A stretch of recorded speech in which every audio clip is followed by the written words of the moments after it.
भोपाल से प्रस्तुत हैं प्रादेशिक समाचार। नमस्कार, समाचारों के साथ मैं जितेंद्र रघुवंशी। पहले मुख्य समाचार। प्रधानमंत्री नरेंद्र मोदी ने ऑस्ट्रेलिया के मेलबर्न में प्रवासी भारतीय समुदाय को संबोधित करते हुए कहा, 21वीं सदी का भारत विकसित राष्ट्र बनने के लक्ष्य की ओर बढ़ रहा है। उपराष्ट्रपति सीपी राधाकृष्णन ने भुवनेश्वर में हाई सीज मत्स्य दोहन के राष्ट्रीय कार्यक्रम का शुभारंभ किया। मुख्यमंत्री डॉक्टर मोहन यादव ने शाजापुर जिले में किसान सम्मेलन में शिरकत की और एक पेड़ मां के नाम अभियान के तहत वृक्षारोपण अभियान का शुभारंभ किया। और केंद्रीय मंत्री नितिन गडकरी ने रतलाम पहुंचकर दिल्ली मुंबई एक्सप्रेसवे के निर्माण कार्यों का निरीक्षण किया। अब समाचार विस्तार से। प्रधानमंत्री नरेंद्र मोदी ने ऑस्ट्रेलिया के मेलबर्न में प्रवासी भारतीय समुदाय के कार्यक्रम को संबोधित किया। उन्होंने कहा कि 21वीं सदी का भारत विकसित राष्ट्र बनने के लक्ष्य की ओर बढ़ रहा है। श्री मोदी ने कहा कि बीते 12 वर्षों में यह उनकी तीसरी ऑस्ट्रेलिया यात्रा है। प्रधानमंत्री ने भारत ऑस्ट्रेलिया के साझा खेल और सांस्कृतिक जुड़ाव का भी जिक्र किया। इससे पहले प्रधानमंत्री नरेंद्र मोदी और ऑस्ट्रेलिया के प्रधानमंत्री एंथनी अल्बनीज के बीच तीसरा भारत ऑस्ट्रेलिया वार्षिक शिखर सम्मेलन हुआ। दोनों देशों ने ऊर्जा सुरक्षा, व्यापार और रक्षा सहयोग पर अहम समझौते किए। भारत को ऑस्ट्रेलिया से दीर्घकालिक यूरेनियम आपूर्ति का रास्ता साफ हुआ, जिससे स्वच्छ ऊर्जा लक्ष्यों को मजबूती मिलेगी। दोनों देशों ने आर्थिक सहयोग समझौते और द्विपक्षीय निवेश संधि को जल्द अंतिम रूप देने पर सहमति जताई है। उपराष्ट्रपति सीपी राधाकृष्णन ने भुवनेश्वर में हाई सीज मत्स्य दोहन के राष्ट्रीय कार्यक्रम का शुभारंभ किया। उन्होंने Odisha deep sea fishing mission दस्तावेज भी लॉन्च किया।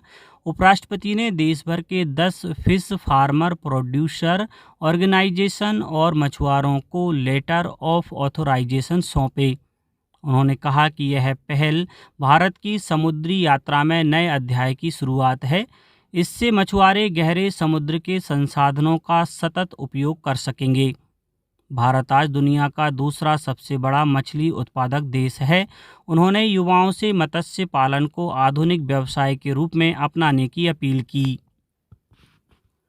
मुख्यमंत्री डॉक्टर मोहन यादव ने शाजापुर जिले की कालापीपल तहसील में आयोजित किसान सम्मेलन में शिरकत की। एक पेड़ मां के नाम अभियान के तहत उन्होंने वृक्षारोपण अभियान का शुभारंभ किया। इस अभियान के तहत 4 लाख पौधे लगाने का संकल्प लिया गया। इस मौके पर डॉक्टर यादव ने कहा कि प्रदेश सरकार समान नागरिक संहिता लागू करने की दिशा में तेजी से आगे बढ़ रही है।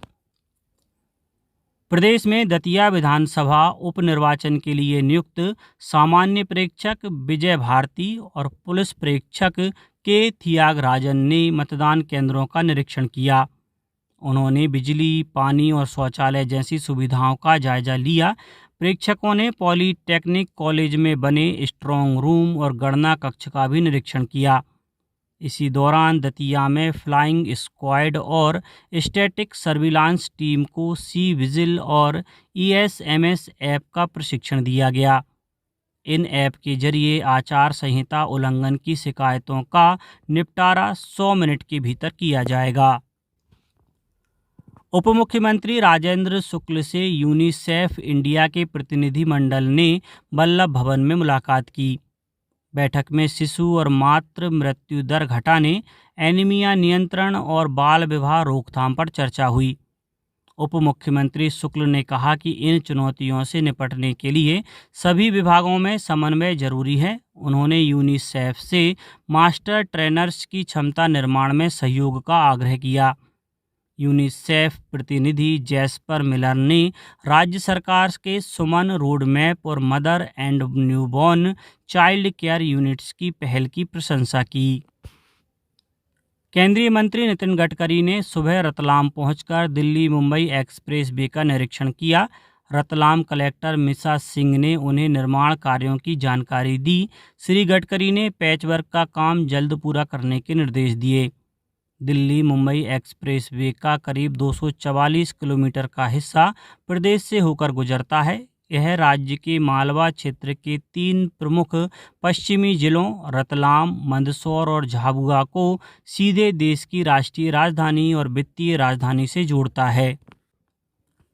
प्रदेश के जेल विभाग में करीब 10 साल बाद पदोन्नति की प्रक्रिया शुरू हुई है। जेल मुख्यालय ने विभिन्न संवर्गों में पात्र अधिकारियों और कर्मचारियों के पदोन्नति आदेश जारी किए हैं। इनमें सहायक ग्रेड 1, स्टेनोटाइपिस्ट, लेखापाल और उप अधीक्षक जैसे पद शामिल हैं। जनसंपर्क अधिकारी राजेश दाहिमा ने बताया कि आने वाले समय में अन्य पात्र कर्मचारियों के आदेश भी चरणबद्ध रूप से जारी होंगे। लोक निर्माण विभाग प्रदेश भर में निर्माण कार्यों की गुणवत्ता जांचने के लिए औचक निरीक्षण कर रहा है। 6 जुलाई को 7 दलों ने रायसेन, शिवपुरी, बुरहानपुर सहित कई जिलों में 34 निर्माण कार्यों का निरीक्षण किया। प्रमुख अभियंता RL वर्मा की अध्यक्षता में इसकी समीक्षा बैठक हुई। बुरहानपुर जिले में एक पुल निर्माण में गड़बड़ी मिलने पर संबंधित अधिकारियों को कारण बताओ नोटिस देने के निर्देश दिए गए।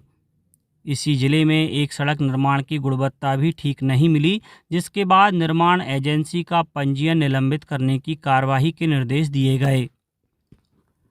पश्चिम मध्य रेलवे के जबलपुर मंडल में विशेष टिकट जांच अभियान चलाया गया। यह अभियान special railway magistrate Ved Prakash सागर के नेतृत्व में हुआ। गोंडवाना एक्सप्रेस, महानगरी एक्सप्रेस सहित कई प्रमुख ट्रेनों में सघन जांच की गई।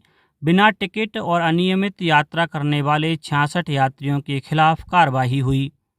रेलवे ने जुर्माने के रूप में करीब 61,000 रुपये वसूले। केंद्र सरकार ने कृषि यंत्रीकरण उप मिशन के तहत किसानों को बड़ी मदद दी है। अब तक देश भर में किसानों को लगभग 22 लाख कृषि मशीनें दी गई हैं। इनकी कीमत करीब 9,404 करोड़ रुपए है। यह मिशन 2014-15 में शुरू किया गया था। इसका मकसद खेती में मशीनों और आधुनिक तकनीकों का उपयोग बढ़ाना है। कम सुविधा वाले और उत्तर पूर्वी राज्यों पर खास ध्यान दिया जा रहा है। भोपाल कलेक्टर प्रियंक मिश्रा ने जिले में शिक्षा व्यवस्था सुधारने के निर्देश दिए हैं। उन्होंने सेंट्रलाइज्ड एजुकेशन मॉनिटरिंग सिस्टम के तहत कंट्रोल कमांड रूम बनाने को कहा है। कलेक्टर ने सांदीपनि विद्यालय में समग्र शिक्षा अभियान की समीक्षा की। उन्होंने विद्यार्थियों को व्यावसायिक प्रशिक्षण से जोड़ने पर जोर दिया। स्कूल बसों में पैनिक बटन और CCTV कैमरे अनिवार्य करने के निर्देश भी दिए गए। उमरिया जिले में राष्ट्रीय राजमार्ग 43 पर कल सुबह एक बड़ा हादसा हुआ। एक तेज रफ्तार कार खड़े ट्रक से जा टकराई। हादसे में एक ही परिवार के 4 लोगों की मौत हो गई है, जबकि एक युवती गंभीर रूप से घायल है। परिवार अनूपपुर से चित्रकूट जा रहा था। घायल युवती को इलाज के लिए जबलपुर रेफर किया गया है। अब बात मौसम की। प्रदेश में मानसून पूरी तरह सक्रिय है। प्रदेश भर में लगातार बारिश का दौर जारी है। मौसम विभाग ने भिंड जिले के लिए रेड अलर्ट जारी किया है। वहीं मुरैना, ग्वालियर, दतिया सहित 9 जिलों में ऑरेंज अलर्ट है। इस साल अब तक प्रदेश में सामान्य से 10% अधिक बारिश दर्ज हुई है। अब कुछ समाचार संक्षेप में। सिंगरौली कलेक्टर की पहल पर अदानी फाउंडेशन बधौरा ने महिलाओं को स्वरोजगार के बेहतर अवसर उपलब्ध कराने के उद्देश्य से सिलाई मशीनें दी हैं, जिससे वे आत्मनिर्भर बन सकें। गुना कलेक्टर की अध्यक्षता में कलेक्ट्रेट सभाकक्ष में राजस्व अधिकारियों की समीक्षा बैठक आयोजित की गई। विद्युत वितरण कंपनी लिमिटेड वितरण केंद्र बैतूल द्वारा 10 जुलाई को संपर्क अभियान के तहत कोलगांव में शिविर आयोजित किया जाएगा। देवास के शासकीय पॉलिटेक्निक महाविद्यालय में मानसिक स्वास्थ्य जागरूकता प्रशिक्षण कार्यक्रम का आयोजन किया गया। सीहोर जिले में लगातार बारिश के बीच कई निचले इलाकों वाले गांवों में किसानों की फसल पर जलभराव का संकट खड़ा हो गया है। इन गांवों में सोयाबीन की फसल पूरी तरह जलमग्न हो गई। शिवपुरी जिले में कलेक्टर अर्पित वर्मा ने कोलारस में मृदा परीक्षण केंद्र और SDO कृषि कार्यालय का औचक निरीक्षण किया। अशोकनगर जिले में आगामी समय में विभिन्न सामाजिक, राजनीतिक, धार्मिक इत्यादि कार्यक्रमों के दौरान शांति बनाए रखने के उद्देश्य से कलेक्टर ने प्रतिबंधात्मक आदेश जारी किए हैं। खंडवा जिले की बोरगांव चौकी पुलिस ने गौवंश तस्करी के विरुद्ध बड़ी कार्रवाई करते हुए 2 आरोपियों को गिरफ्तार किया है। और आगरमालवा कलेक्टर ने जिले में भ्रमण के दौरान ग्राम कबरा खेड़ी में किसान प्रकाश दांगी के खेत में तरबूज के बाद लगाई लौकी की फसल का निरीक्षण किया। अंत में मुख्य समाचार एक बार फिर। प्रधानमंत्री नरेंद्र मोदी ने ऑस्ट्रेलिया के मेलबर्न में प्रवासी भारतीय समुदाय को संबोधित करते हुए कहा, 21वीं सदी का भारत विकसित राष्ट्र बनने के लक्ष्य की ओर बढ़ रहा है। उपराष्ट्रपति सीपी राधाकृष्णन ने भुवनेश्वर में हाई सीज मत्स्य दोहन के राष्ट्रीय कार्यक्रम का शुभारंभ किया। मुख्यमंत्री डॉक्टर मोहन यादव ने शाजापुर जिले में किसान सम्मेलन में शिरकत की और एक पेड़ मां के नाम अभियान के तहत वृक्षारोपण अभियान का शुभारंभ किया। और केंद्रीय मंत्री नितिन गडकरी ने रतलाम पहुंचकर दिल्ली मुंबई एक्सप्रेसवे के निर्माण कार्यों का निरीक्षण किया। आज के इस बुलेटिन में बस इतना ही। नमस्कार।